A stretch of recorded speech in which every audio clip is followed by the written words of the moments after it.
you simplified it for sure. It's complex. People really struggle with it. So what can we give? Is there a 1, 2, 3 or a top one? If you do one thing, what's some simple, and I hate to use the word easy, but what's some simple, maybe easy steps that you can take right now to take advantage of caloric restriction, intermittent fasting? What's your advice to the general population that's watching that needs to do better? All right. Step one is reprogramming.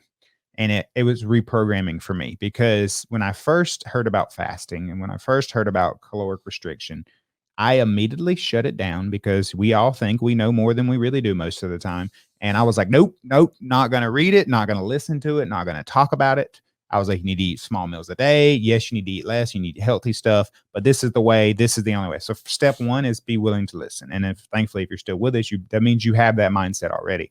Step two, you already nailed one of the easiest ways. Just skip breakfast, right? Because most of us are busy. We want to get up later. We just, life's stressful in the morning. We're trying to get to work. We're trying to go places. So I like it. I like it. Just skip breakfast. Now, for me, a lot of times I go to the gym first thing in the morning, and a lot of it has scheduled. So I'll just have something, typically half an avocado or some tuna. I'll have something that no sugar, right? I don't touch sugar, absolutely no sugar. My body does not need to be in that state first thing. I want to keep my fast going, but by doing it by a little bit of fat first thing in the morning, especially on my 500 calories or less. So step two, you kind of mentioned, I already liked it. I was like, man, you nailed it. You were like, look, don't eat breakfast. That's an easy way to do it. Easy way. Just skip breakfast. So now your window's closing. And I thought it was very interesting. And I'll give you number 3 in a second.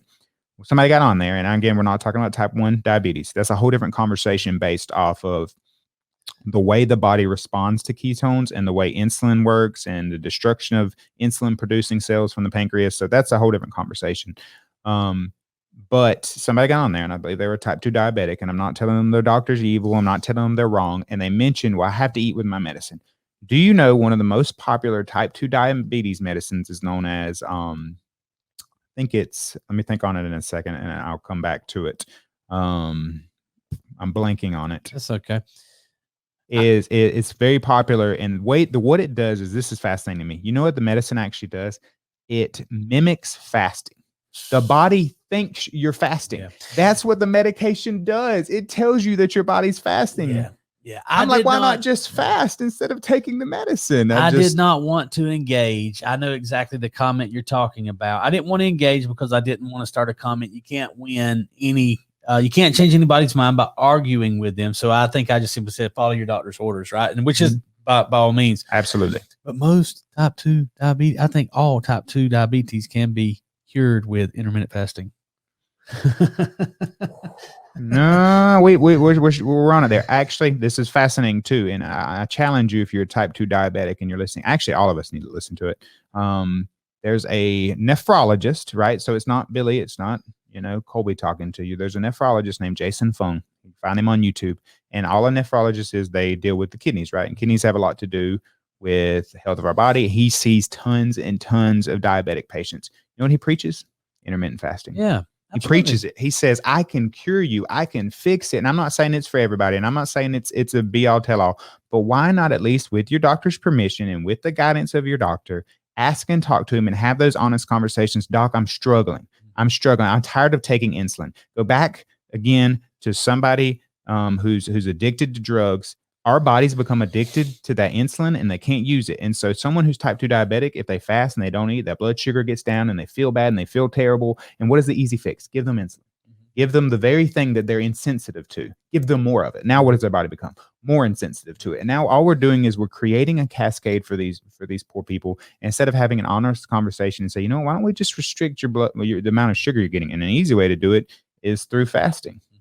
Easy way. Absolutely. And again, we're talking about people who have somewhat normal kidney pancreas functions. If your body produces insulin, but it's just you're having to take medicine because maybe it doesn't produce enough or whatever, I know people who have gotten much better by not, for instance, if you don't consume sugar, you don't need as much insulin, right? So if you don't eat any carbohydrates whatsoever, then your body doesn't need the insulin. That's a good thing. That's what we're talking about. We're talking about making your body function better, not someone who has a the inability to make insulin. So yeah, I probably shouldn't use the word like cure and stuff like that, but well, I think it's a conversation that you need to have. And some people use the word cure interchangeably with I feel better and my body feels better. And my thing is if what you're doing is not working, why not try something different with obviously the permission of your doctor? And I challenge all type of diabetics. I have those open and honest conversations. And I'm hopefully if your doctor is a good doctor, they can have that conversation with you and they can explain to you why this is a good idea and why this is a bad idea. Yeah, totally. And we could the